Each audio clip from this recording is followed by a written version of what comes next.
Hello guys, what's up? It's me again, Alicia nyo, at nagbabalik ulit para sa ating panibagong video. So mga minamahal, grabe po yung ipinamalas na tapang ng co-chairperson ng House Quad Committee. Walang iba kundi si Representative Benny Abante. Ito din yung sumulong kay Digong eh. 'Di ba yung ni-real talk itong si former President Duterte? 'Di ba natatandaan ninyo ano yung sabi ni Benny Abante? Mas malala pa nga yung droga doon sa ibang bansa eh. Pero bakit doon sa kanila, mas konti yung mga namamatay kaysa dito sa Pilipinas? Na sinupal-pal niya yung ama. Diba? During nung time ng hearing. Tapos ngayon, pati yung anak, hindi rin po pinalagpas ni real talk malala. Which is, ito yung gusto ko. Yung mga taong merong paninindigan, walang kinakatakutan. Partida, congressman pa lamang to, I mean representative. Diba? Ng bansang Pilipinas. Pero yung tapang niya, talaga nga namang pwedeng ilagay dyan sa Senado. Alright, ano ba yung sabi ni Benny Abante? Yan, panoodin natin ha. Basahin natin. I do not want her to become president. Real talk. Ayaw ko na maging presidente ka. Sa kanyang opinion yun at sa opinion nating lahat. Siya yung nagre-represent ng opinion natin eh. Which is tama. Ayaw din namin sa kanya. Paano mo nahulaan yun? Benny Abante na ayaw din namin sa kanya. Diba? Ayaw namin sa mga taong nangangamkam ng pera ng kaban ng bayan. Ayaw namin sa taong walang transparency. Ayaw namin sa taong takot na takot sa accountability. Ayaw din namin sa taong mahilig mag-threat. Ayaw din namin sa taong pa-victim. Ayaw namin sa tao na walang ibang ginawa kundi kumampi sa China. Ayaw namin nun. Ayaw namin ng spoiled brat na anak. Ayaw namin yun. Which is tama lang. Yung sinabi ni congressman na pangit niya maging presidente. Diba? I do not want her to become a president.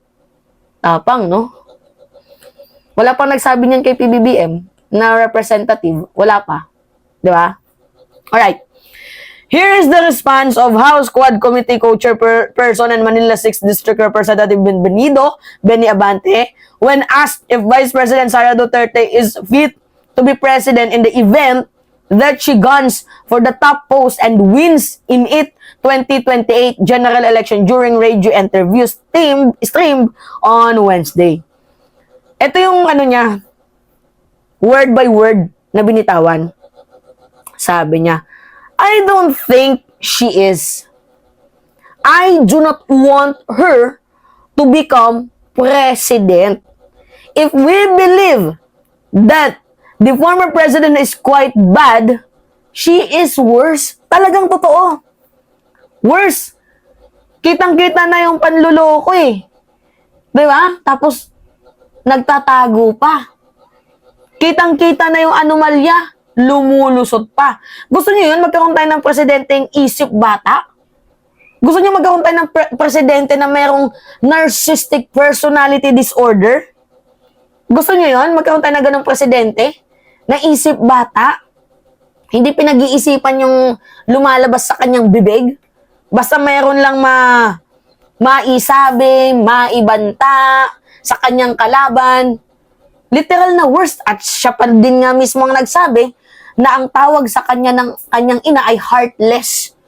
Diba? Walang puso. Pastor na yung nagsabi nito ha. Hindi nyo ba alam mga minamahal na itong si Abante, isa po yung pastor at ayaw ni Benny Abante sa mga mamamatay tao. Diba? See?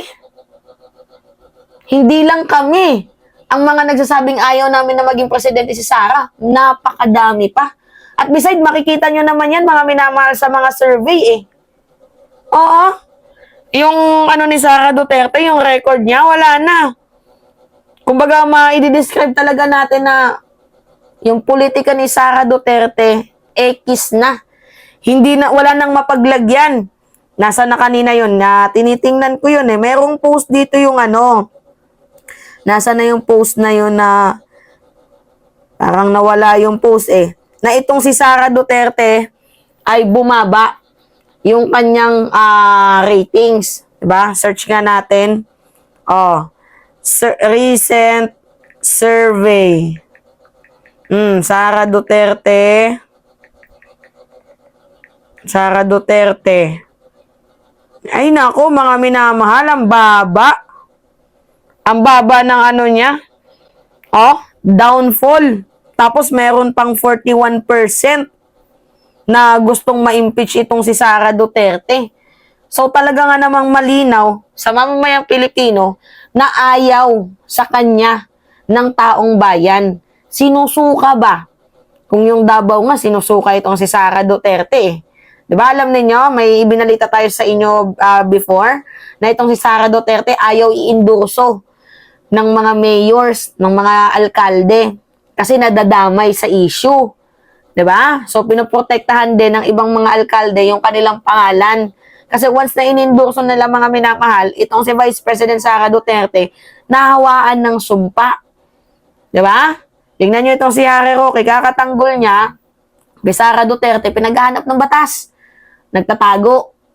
Paano ba naman hindi magtatago? Isa ding sinungaling. 'Di ba? Ang tapang talaga ni ni Benny Abante. Kung ako yung tatanungin, matapang si Benny Abante. Biruin mo, ni real talk niya malala. Itong kanyang itong si Vice President Sara Duterte, na alang Vice Presidente ng bansang Pilipinas. Grabe yung downfall, oh. Oh. Grabe yung downfall, oh. 'Di ba? Ang baba, mga minamahal. Oh. Grabe yung ibinaba ni Sara Duterte. Tapos tumaas si natural na nagsibabaan, pero yung kay Sara Duterte mas malala kasi 2-digit na numbers ang ayaw dito kay Vice President Sara Duterte. At saka mga minamahal, kung mapapansin din ninyo, nag-announce kasi siya ng maaga na tatakbo daw siya bilang presidente. So that, inaasahan natin in the next coming days, mas lalong lalabas yung mga baho, yung mga issue ni Vice President Sara Duterte. Lalo pat, nandyan yung grupo ni Tulfo. Diba? Itong grupo ni Tulfo, talaga nga namang Gina din kay Sara Duterte. Pansinin nyo? Diba? Kasi nangangarap din sila na itong si Rapi Tulfo ay maging presidente ng Pilipinas. Diyos ko rin naman, ano ba naman yan? Pero, hindi ko gusto si Tulfo pero gusto ko na nangyayari na kinakabahan sila. Diba? May halong kaba. Kasi ilan lang daplis lang, yung lamang points lang, nauunahan na sila ni Rapi Tulfo. Lalo pa ngayon, itong si Sara Duterte, napakalawak ng issue. Ano yung issue ni Sara Duterte? Oh, 'di ba? Yung sa confidential funds. Naku po, wala na tong ibubuga sa 2028. Kapal na lang talaga ng muka. Alright? So mga minamahal, anyway, it's me again. Pahingi lang po ako ng comments, tapos likes and share.